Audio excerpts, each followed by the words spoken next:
você provavelmente está fazendo pelo menos um desses 5 gestos errados toda vez que vai à missa. E o mais assustador é que a maioria das pessoas faz isso há anos sem nunca ter recebido uma correção. Não porque ninguém perceba, mas porque ninguém fala.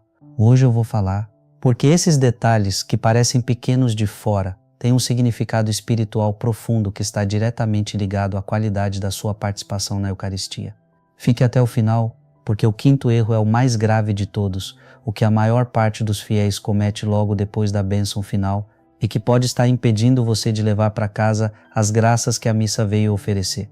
Sou o Padre Gilmar e ao longo dos anos de sacerdócio tenho acompanhado de perto a vida litúrgica de muitas comunidades. O que vejo é que a grande maioria dos erros durante a celebração não nasce da má vontade, nem da falta de fé, nasce do desconhecimento. Ninguém nasce sabendo. A Igreja é uma mãe paciente que nos ensina aos poucos, no ritmo de cada um, mas há um ponto em que a paciência precisa dar lugar à clareza, e é esse o objetivo deste vídeo: não apontar dedos, não julgar, mas ajudar você a participar da missa de uma forma mais consciente, mais profunda, mais frutífera, porque cada gesto na liturgia existe por uma razão, cada postura, cada palavra, cada silêncio carrega um significado que, quando compreendido, transforma completamente a experiência do encontro com Cristo. Deixa o like agora, se inscreve no canal e compartilha com alguém da sua comunidade. Esse conteúdo pode mudar a forma como uma família inteira vive a missa. Antes de entrarmos nos 5 erros, quero te contar algo. Há alguns anos, recebi uma ligação de uma mulher que frequentava a missa há mais de 3 décadas, todos os dias sem exceção.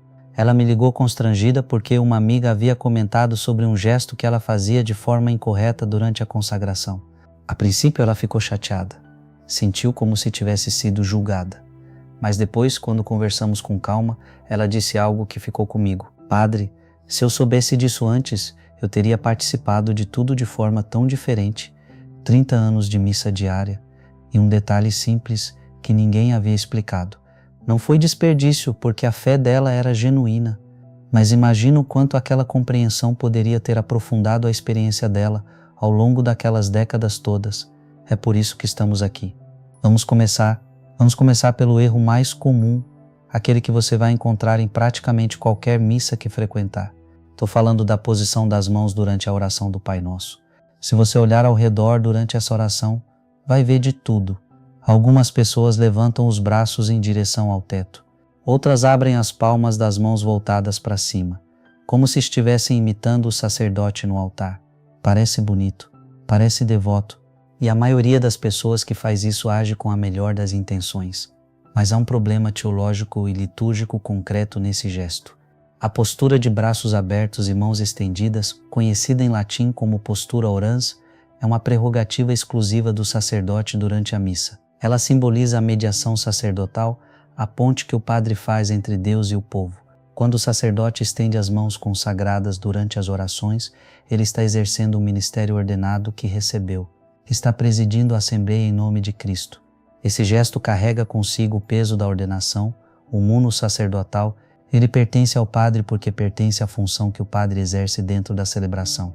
Quando um fiel leigo réplica esse gesto, mesmo que por devoção genuína, há uma confusão entre ministérios que a liturgia estabeleceu com clareza e intenção. Para nós, fiéis leigos, a posição correta durante o Pai Nosso é manter as mãos unidas em posição de oração, juntas na altura do peito. Esse gesto simples de mãos postas não é menos devoto do que qualquer outro. Pelo contrário, ele expressa recolhimento, humildade diante de Deus, concentração interior. É uma postura que nos ajuda a entrar em sintonia com as palavras que estamos pronunciando, com aquela oração que o próprio Jesus ensinou aos discípulos conforme registrado no Evangelho de Mateus, capítulo 6, versículos 9 a 13. Cada palavra do Pai Nosso é uma declaração de fé, de confiança, de abandono nos braços do Pai, mãos unidas, coração aberto. Essa é a disposição que o momento pede. Sobre o hábito de dar as mãos durante o Pai Nosso, formando uma corrente entre os fiéis, quero ser honesto com você. Esse gesto não está previsto oficialmente na liturgia romana. Há comunidades onde ele se consolidou como costume local e nessas situações a caridade e a prudência devem guiar o comportamento individual. Não é o caso de criar escândalo ou de se recusar de forma ostensiva. Mas há um ponto que vale considerar. Durante a missa já existe um momento específico para expressar a comunhão fraterna, que é o abraço ou gesto da paz que acontece logo em seguida. A liturgia não esqueceu a dimensão comunitária, ela colocou no lugar certo. Quando respeitamos essa ordenação, estamos confiando na sabedoria da Igreja ao distribuir os gestos e seus significados ao longo da celebração. Então, da próxima vez que o sacerdote iniciar o Pai Nosso, una as mãos na altura do peito, feche levemente os olhos se isso ajudar a concentrar e pronuncie aquelas palavras com a consciência de que está falando com o Pai que Jesus nos revelou, não como um texto decorado, como um filho que conhece a voz do Pai e sabe que está sendo ouvido. O segundo erro que vou abordar diz respeito ao momento mais solene de toda a celebração, a consagração. É nesse instante que o pão e o vinho se transformam verdadeiramente no corpo e no sangue de Cristo, não de forma simbólica, não como representação ou lembrança, de forma real, substancial, sacramental. É um milagre que acontece sobre cada altar, em cada missa celebrada no mundo inteiro, todos os dias. É o céu tocando a terra, é o eterno entrando no tempo. Diante de uma realidade dessa magnitude, a Igreja estabelece que devemos nos ajoelhar em sinal de adoração. E esse gesto do corpo não é mera etiqueta religiosa. É uma confissão de fé que fazemos com os joelhos. Mas aqui está o detalhe que a maioria dos fiéis não conhece. Existe um momento específico para se ajoelhar, e muitos erram o timing sem perceber. Alguns se ajoelham assim que o padre começa a oração eucarística, logo no início, antes mesmo de entrar na parte da consagração. Outros só se ajoelham quando o sino toca, que é o momento em que o padre eleva a hóstia ou o cálice. Outros ainda permanecem de pé durante toda a consagração, como se essa postura de louvor fosse sempre a mais adequada, e só se ajoelham depois, num momento que já passou. A orientação litúrgica estabelecida na instrução geral do Missal Romano é clara. Os fiéis devem se ajoelhar após os Sanctus, ou seja, depois de cantarmos ou recitarmos Santo, Santo, Santo é o Senhor Deus do Universo. A partir desse momento, permanecemos ajoelhados durante toda a oração eucarística e a consagração até a aclamação Eis o mistério da fé. Essa disposição não é arbitrária. O Sanctus é uma aclamação de louvor, um momento em que a Assembleia se une aos anjos e santos do céu para glorificar a Deus. A postura de pé durante essa aclamação expressa o louvor ativo, a participação entusiasta. Logo após, quando adentramos a parte mais sagrada da oração eucarística, assumimos a postura de adoração por excelência, que é de joelhos. Louvor primeiro, adoração depois. A sequência tem sentido teológico. Entendo que em algumas igrejas não há genuflexórios ou há pessoas idosas, pessoas com limitações físicas, gestantes, pessoas que passaram por cirurgias, que simplesmente não conseguem se ajoelhar. A igreja é compreensiva com essas situações. O importante é a disposição interior de adoração, a atitude do coração diante do mistério que está acontecendo no altar. Se você não pode se ajoelhar por razão física legítima, faça uma inclinação profunda. Curve-se o máximo que conseguir. Deus olha para o coração, não apenas para a aparência externa. Mas se você pode se ajoelhar e escolhe não fazê-lo por comodidade ou hábito, vale a pena refletir sobre o que esse gesto representa e o que você está deixando de expressar. Há ainda aqueles que ficam sentados durante a consagração, apoiando-se apenas no banco da frente como se estivessem descansando. Esse comportamento não é adequado, a menos que exista uma impossibilidade física real. A consagração é o momento em que Cristo se faz presente de forma sacramental sobre o altar. Imagine receber um rei, o Rei dos Reis, e permanecer sentado enquanto ele entra. Nosso corpo também fala. Nosso corpo também professa fé. A postura física não é neutra. Ela ensina algo a quem está ao redor, especialmente as crianças que observam tudo o que os adultos fazem durante a celebração. O terceiro ponto que precisamos abordar é um dos mais sensíveis e ao mesmo tempo um dos mais importantes, a recepção da Sagrada Comunhão. Há vários equívocos que as pessoas cometem nesse momento, alguns por desconhecimento, outros porque simplesmente nunca pararam para refletir sobre a grandeza daquilo que está acontecendo. E é exatamente esse o ponto de partida, a grandeza. Receber Jesus Cristo realmente presente na Eucaristia não é algo trivial, não é uma fila como outra qualquer. É o encontro mais íntimo que podemos ter com o Criador do Universo, que se faz comida para entrar em nós. Essa é a lógica da encarnação levada ao seu ponto mais extremo e mais generoso. O primeiro equívoco começa antes mesmo de chegar ao altar. Muitos fiéis simplesmente se levantam quando chega a hora da comunhão e vão em direção ao altar sem nenhuma preparação espiritual interior. Saem conversando com o vizinho do banco, olhando para os lados com a mente completamente dispersa, como quem vai pegar um copo d'água. Mas o que está prestes a acontecer é o milagre mais extraordinário que existe. Enquanto aguardamos nossa vez na fila da comunhão, deveríamos estar fazendo uma oração silenciosa, preparando o coração para receber o Senhor. Pode ser aquela oração que rezamos logo antes da comunhão: Senhor, eu não sou digno de que entreis em minha morada, mas dizei uma palavra e serei salvo. Pode ser uma oração espontânea, simples, pessoal. O que importa é a atitude interior de fé, de reverência, de consciência de que algo extraordinário está para acontecer. Agora vamos à questão prática. Como receber a comunhão? A igreja permite duas formas: na mão ou na boca. Ambas são válidas, ambas são legítimas e aprovadas. Não existe uma forma mais santa do que a outra, desde que ambas sejam feitas com a devoção adequada. Mas é preciso saber fazer corretamente, e é aqui que muitos erram. Se você optar por receber na mão, a forma correta é a seguinte: estenda as duas mãos abertas, uma sobre a outra, formando um trono para receber Jesus. Tradicionalmente, a mão não dominante fica por baixo e a mão dominante por cima, mas o inverso é igualmente aceito. O sacerdote ou ministro da comunhão coloca a hóstia na palma da mão. Então, com a outra mão, você pega a hóstia e a leva imediatamente à boca, ainda diante do ministro, consumindo-a com reverência. Nunca saia andando com a hóstia na mão. Nunca. A hóstia consagrada é o próprio corpo de Cristo. Deve ser consumida imediatamente, com todo o respeito que esse fato exige. Sair andando com ela é grave. Guardá-la no bolso é gravíssimo. Esse tipo de situação pode caracterizar um sacrilégio com consequências espirituais sérias. Se você escolhe receber na boca, o procedimento é ainda mais simples. Aproxime-se com as mãos unidas na altura do peito. Abra bem a boca e coloque a língua levemente para fora. O ministro colocará a hóstia sobre a língua. Depois, feche a boca e deixe a hóstia se dissolver com reverência enquanto volta ao seu lugar. Não a mastigue de forma apressada e descuidada como se fosse qualquer alimento. Permita que aquele momento seja de encontro, não apenas de ingestão.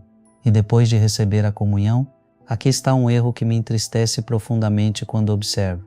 As pessoas voltam ao lugar e imediatamente pegam o celular, olham ao redor, conversam com vizinhos, ficam com a mente em outro lugar completamente. Mas Jesus Cristo acabou de entrar em você.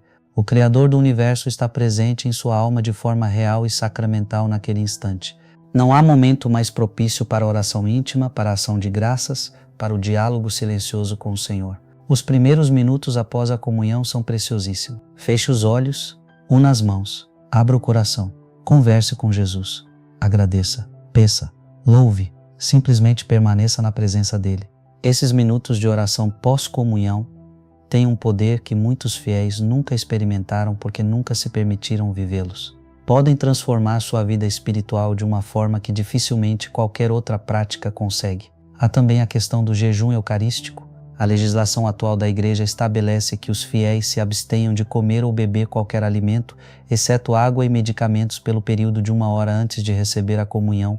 Quando nos abstemos de alimento antes de receber a Eucaristia, nosso corpo está dizendo algo, que há um alimento que supera todos os outros e estou me dispondo a recebê-lo com a seriedade que ele merece. O quarto ponto é um que muita gente não imagina ser um erro, precisamente porque é sobre algo que parece tão simples, as respostas que damos durante a celebração. A missa não é um monólogo do sacerdote enquanto o povo assiste passivo. É um diálogo sagrado, uma conversa entre o padre que representa Cristo e a assembleia que é o corpo de Cristo reunido. Existem momentos em que o padre fala e o povo responde, e essas respostas não são detalhes acessórios ou coreografia decorativa, são parte integrante da liturgia. Quando o povo responde com fé e consciência, ele está participando ativamente do sacrifício eucarístico que está sendo celebrado. O que vejo acontecer, porém, é bem diferente dessa ideal. Em muitas comunidades, há uma divisão clara entre os que respondem e os que não respondem nada. Os que ficam mudos do início ao fim, como se fossem espectadores de um evento que não lhes diz respeito. Há também os que respondem de forma mecânica e automática, como quem repetem sons condicionados sem estar presente para o que está sendo dito. A boca funciona, mas a mente está em outro lugar completamente. E há um terceiro grupo, talvez o mais preocupante, os que inventam respostas que não existem, ou acrescentam orações por conta própria, com a melhor das intenções, mas quebrando a unidade litúrgica que a Igreja preserva com muito cuidado. Vou dar um exemplo concreto para ficar mais claro. No início da missa, o sacerdote diz: "O Senhor esteja convosco". A resposta correta: Ele está no meio de nós. Simples, direta, teologicamente precisa. Mas já presenciei comunidades onde o povo responde com frases de bênção mais longas, inventadas localmente, muito bem intencionadas, mas que não são a resposta litúrgica correta para aquele momento. E isso cria um problema. A liturgia da missa é universal. Um católico do Brasil, de Portugal, da Itália, do Japão ou da Costa do Marfim celebra a mesma missa, com as mesmas orações traduzidas em suas línguas. Quando respeitamos os textos litúrgicos estabelecidos, estamos nos unindo à Igreja Universal. Estamos rezando em comunhão com todos os católicos do planeta. É algo de uma beleza e profundidade que vai muito além do que pode ser resumido numa única explicação. Outro momento importante é a resposta após a leitura do Evangelho. O sacerdote ou diácono termina a proclamação dizendo palavra da salvação. E o povo responde: "Glória a vós, Senhor". Mas é comum ver fiéis que respondem apenas amém, como se fosse o encerramento de uma leitura qualquer, ou que não respondem nada. O glória a vós, Senhor, é uma aclamação de louvor à palavra de Deus que acabamos de ouvir. É reconhecer que aquelas palavras não são meras palavras humanas. São a palavra de Deus dirigida a nós, naquele momento específico, naquela comunidade específica, naquele dia específico. Durante a oração eucarística, há momentos de diálogo que estruturam toda a participação da Assembleia. Quando o Padre diz corações ao alto, a resposta é: o nosso coração está em Deus. Quando ele diz demos graças ao Senhor nosso Deus, respondemos: é nosso dever, nossa salvação. Depois da consagração, quando o sacerdote diz eis o mistério da fé, a Assembleia tem 3 possibilidades de aclamação, todas igualmente válidas e aprovadas pela liturgia. Anunciamos, Senhor, a vossa morte e proclamamos a vossa ressurreição. Vinde, Senhor Jesus. Ou então, todas as vezes que comemos deste pão e bebemos deste cálice, anunciamos, Senhor, a vossa morte, enquanto esperamos a vossa vinda. Ou ainda, Salvador do mundo, salvai-nos. Vós que nos libertastes pela cruz e ressurreição. Qualquer uma das 3 é correta.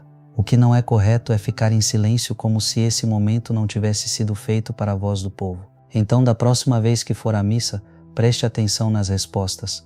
Abra o missal ou acompanhe pelo aplicativo se isso ajudar. Responda com voz clara, com o coração presente, sabendo o que cada palavra significa e por que existe. Não tenha vergonha de usar sua voz para louvar a Deus dentro da celebração.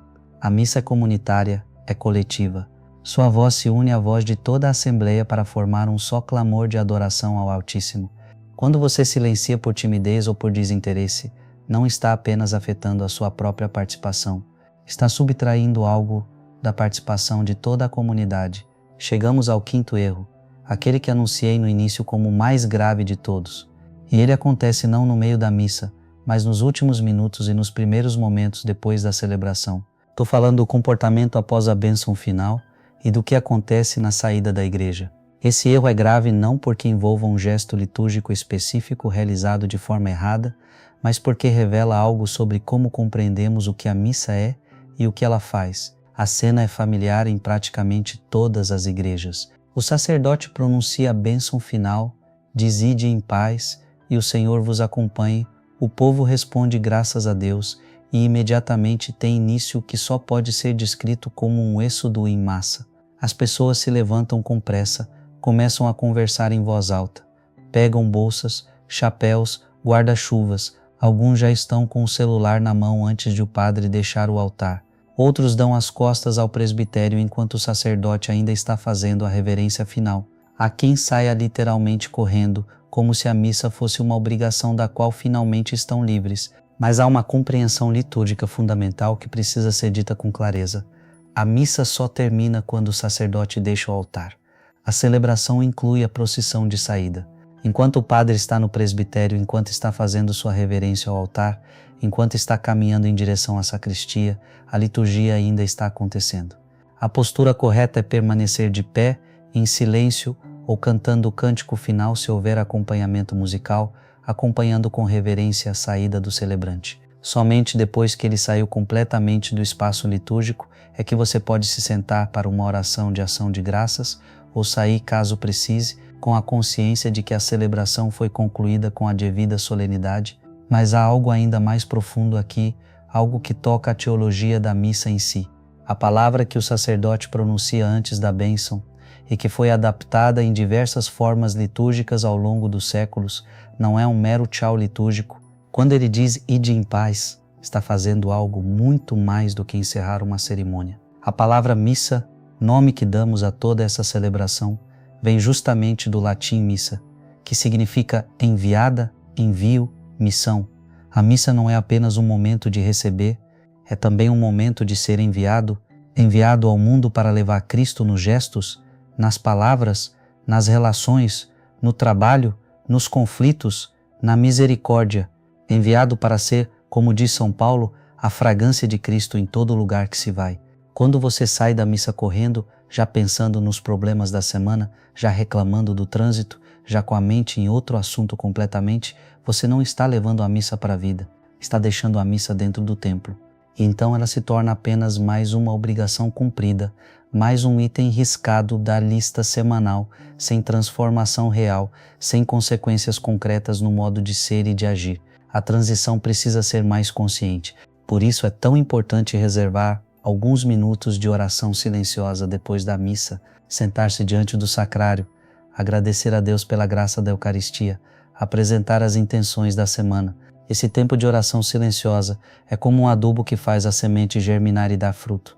Há ainda o comportamento no átrio da igreja, que merece atenção.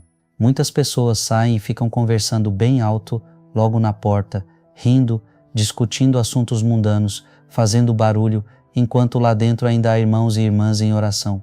Isso é uma forma de falta de caridade que muitas vezes não reconhecemos como tal, porque está normalizada. Se você precisa conversar com alguém, se precisa resolver algum assunto, afaste-se um pouco da entrada da igreja. Respeite o silêncio sagrado daquele espaço. Respeite os que ainda estão em oração. Certa vez, uma mulher que havia passado por uma cirurgia delicada compareceu à missa no domingo seguinte para agradecer a Deus por ter saído bem. Ela queria ficar um tempo maior em oração depois da celebração, mas mal a missa terminou, o barulho das conversas no interior da igreja foi tão alto que ela não conseguiu se concentrar. Ela me disse depois, com lágrimas nos olhos, que sentiu como se tivessem roubado o momento de intimidade com Deus que ela havia reservado para si. Isso me marcou, porque nosso comportamento na igreja não afeta apenas a nós mesmos, afeta toda a comunidade. Somos um corpo, precisamos cuidar uns dos outros com o mesmo amor que pedimos que nos cuidem. Depois de falarmos sobre os 5 erros, quero ampliar a conversa, porque algumas pessoas podem estar pensando: "Padre, mas isso não é exagero? Deus não olha para o coração. Ele não se importa mais com a nossa intenção do que com esses detalhes externos." É uma pergunta justa, e minha resposta é também justa. Sim, Deus olha para o coração. A intenção é fundamental. Um gesto externo sem disposição interior não vale nada.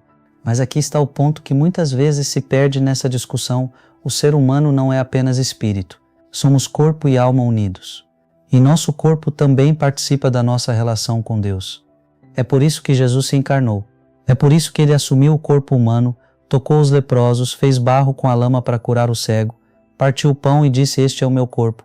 É por isso que a igreja instituiu os sacramentos, que são sinais visíveis de realidades invisíveis.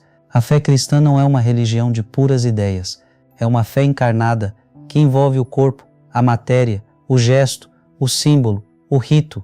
A liturgia é a linguagem que a igreja usa para se comunicar com Deus no contexto da celebração comunitária. E essa linguagem não foi inventada ontem. Ela tem 2000 anos de história, de reflexão teológica, de experiência espiritual acumulada por gerações de santos que nos precederam. Quando respeitamos as normas litúrgicas, não estamos sendo legalistas nem rígidos. Estamos nos inserindo nessa grande tradição. Estamos rezando como rezaram nossos pais na fé. Estamos nos unindo à Igreja Universal espalhada pelos 4 cantos do mundo.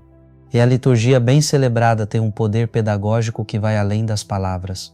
Cada gesto ensina algo sobre Deus, sobre nós mesmos, sobre o mistério que estamos celebrando.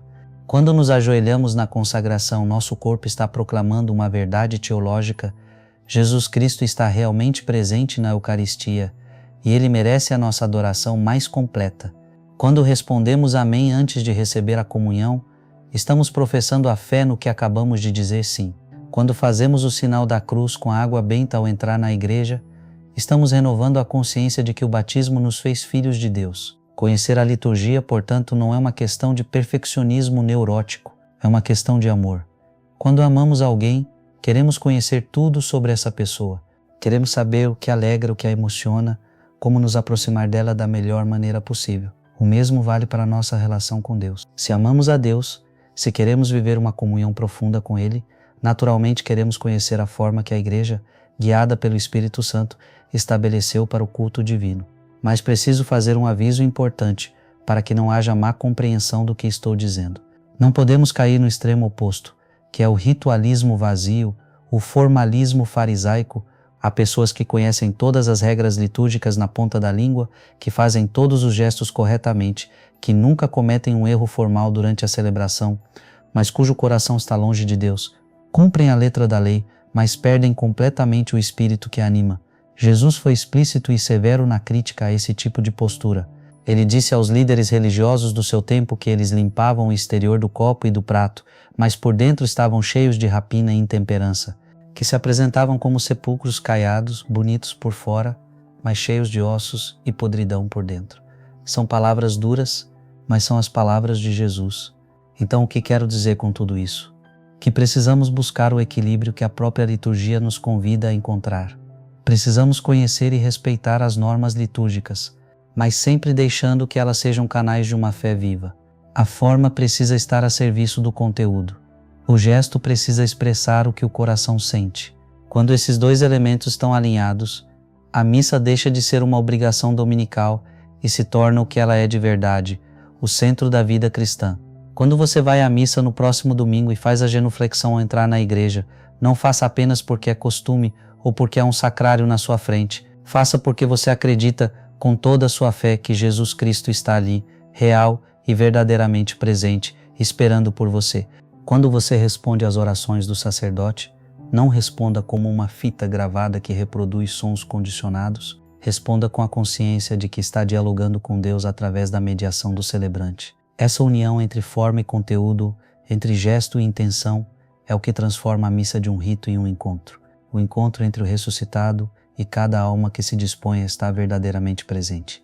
Estamos chegando ao final, mas quero deixar uma reflexão que vai além dos 5 erros. Porque a missa não termina quando saímos da igreja. Ela continua. Somos enviados para ser Eucaristia no mundo, para ser corpo de Cristo entregue pelos outros, para ser pão partido e partilhado em cada situação da vida cotidiana.